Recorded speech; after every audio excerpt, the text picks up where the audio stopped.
The 24th of October 2017. Most of them weren't say witch, and most will think of a bad-tempered old biddy with malevolent intent. But the bald fact of the matter is that most of those executed for witchcraft in England were just ordinary everyday folk who became the victims of scapegoating, neighborly disputes or community bullying. Until she fell out with a neighbor who accused her, Ursula Kemp's strange magic was the village healer, successful and respected.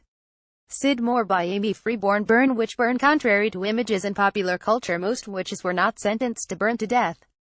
That was a crowd pleaser used in Europe and Scotland. In England, plain old hanging was the most commonly used form of execution. Hocus pocus. This concoction of archaic-sounding words has long been associated with witches, magicians and magic. Conventionally, it's uttered over a speller when bringing about some sort of change. However, there are some scholars who believe the term is derived from words spoken during the Catholic Mass. Hoc est corpus. This is the body of Christ.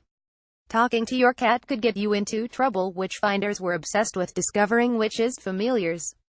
These were allegedly supernatural entities that would assist the accused in their practice. They often took the form of animals, and if you were caught talking to one, then you were probably a witch. Although poor and lonely Elizabeth Chandler of Huntingdon was thrown into jail for talking to a log and a stick. The swimming test. A lot of people confused the swimming test with the ducking stool. Witches were swum, scolds were ducked. Yes, the 17th century was a truly great time to be a woman. The swimming test usually involved tying the accused witch's right thumb to her left big toe. If she floated, she was guilty, for she had been rejected by water thought to be holy. If she sank and probably drowned, then she would be innocent of witchcraft. What a consolation! Witches didn't wear pointy hats. Google 17th century witch trials in England and you'll see the women who pop up in the woodcuts and engravings are mostly depicted wearing close-fitting bonnets with the odd wide-brimmed hat thrown in. The only person shown wearing the now traditional black pointy hat was the Witchfinder General, Matthew Hopkins, the most monstrous of the lot.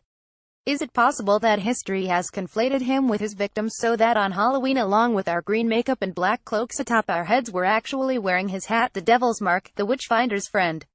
Fed up with a neighbor, have a love rival you need to get dispose of, just accuse him of witchcraft and state she has the Devil's Mark.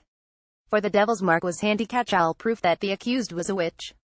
It was allegedly the teat through which the witch could suckle their familiars. C.4. Unfortunately, because it was demonic, it could masquerade as a spot or a birthmark, a blemish or a scar, a flea bite or a mole, or basically any imperfection found on your body. Of course, if your body was flawless, you had nothing to fear. To move to trial, a confession was needed without torture being involved. However, the resourceful witchfinders devised methods of encouraging the accused to confess. These included watching when the accused would be tied to a small stool with her hands behind her back and bound to her feet. This could go on for days and nights without pause or food, water, sleep, toilet breaks. If an animal or insect such as a mouse, bird, beetle, fly, wasp, or flea entered the room at any point, this was also evidence that your familiar had come to visit you. Walking like watching, but you'd be strapped to the shoulders of able men and marched up and down till you confessed.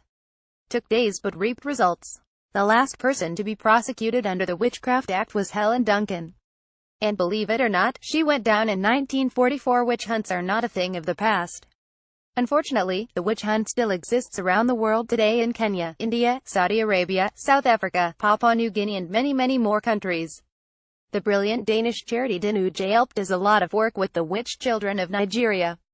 Do check them out. http www.danudhjelp.dk. About Us. Strange Sight by Sid Moore is published by Point Blank, an imprint of One World, paperback £8.99.